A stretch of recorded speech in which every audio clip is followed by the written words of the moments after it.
Who is Rich? By Matthew Klam. Read for you by David Costabile. Chapter 1. Fog blew in Saturday morning.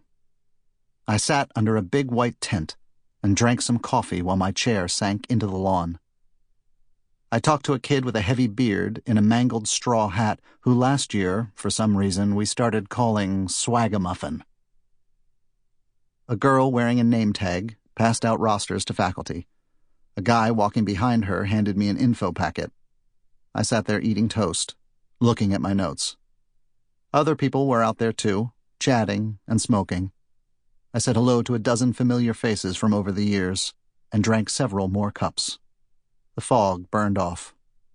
A lawnmower buzzed.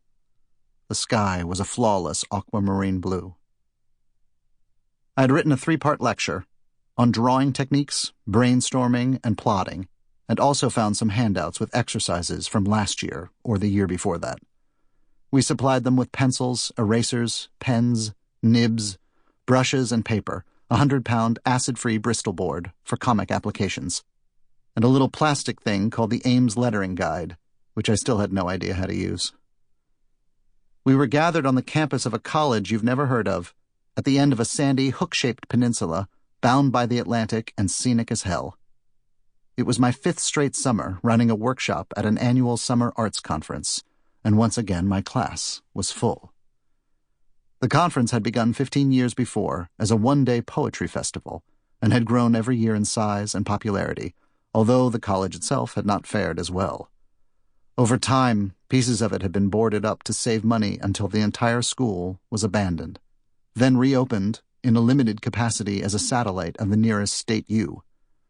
The college had kept its name, which was the name of the town, which had been named after the people who'd been here since the beginning of time, who'd made peace with the English settlers, teaching them to fish and hunt, helping them slaughter neighboring tribes, before they too were wiped out by disease or dragged off and sold into slavery. Nada Klein, with her long French braid and dark wolfish eyes, walked through the tent, with her shawl dragging on the ground. She beat cancer every year, and showed up late to her own slide talks, and was widely mocked and imitated. Larry Burris was back too. He skipped his meds one year and wore a jester's cap to class, and lit his own notes on fire, and had to spend the night in a hospital.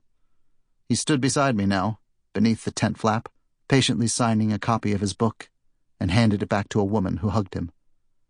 On the faculty were many friends I'd come to know over the years as intellects, historians, wordsmiths, talented performers, storytellers with big fake teeth, addicts, drunkards, perverts, world-famous womanizers, sufferers of gout, maniacs, liars, embittered, delusional, accomplished, scared of spiders, unable to swim, loveless, and cruel. I noticed Barney Angerman, who'd won the Pulitzer for drama the year I was born, and Tabitha Portenley, who'd written an acclaimed incest memoir. She was helping Barney through the breakfast line as he gripped her arm. This past winter, the conference director had asked me to name another cartoonist I could vouch for to teach a second comics workshop, but I didn't answer him. I worried, because of the way my career had gone, that I'd be hiring my replacement. A little before 9, I went to the Fine Arts Building, hurrying down a long hall past students and teachers. I looked for my studio. There were classes in the annex now, landscape photography, felt making, fresco on plaster, whatever that was. When I got there, they were pulling out their stuff, giving each other the once-over. I flipped through my notes. A woman who lived in town was complaining about beach traffic. A skinny kid stared at me, wearing a sundress, mascara, and a pearl choker. A young Asian woman stared at him, clutching her pencil case. A young man in a white polo, a craggy-looking old guy, and a girl with button eyes and tiny feet were talking with affection about their dogs. I opened the info packet and read the bios of the other teachers and guest speakers printed in the conference pamphlet. There were different levels of us, unknown nobodies and one-hit has-beens, mid-list somebodies and legitimate stars. As I read, I could hear my own Sample complete. Ready to continue?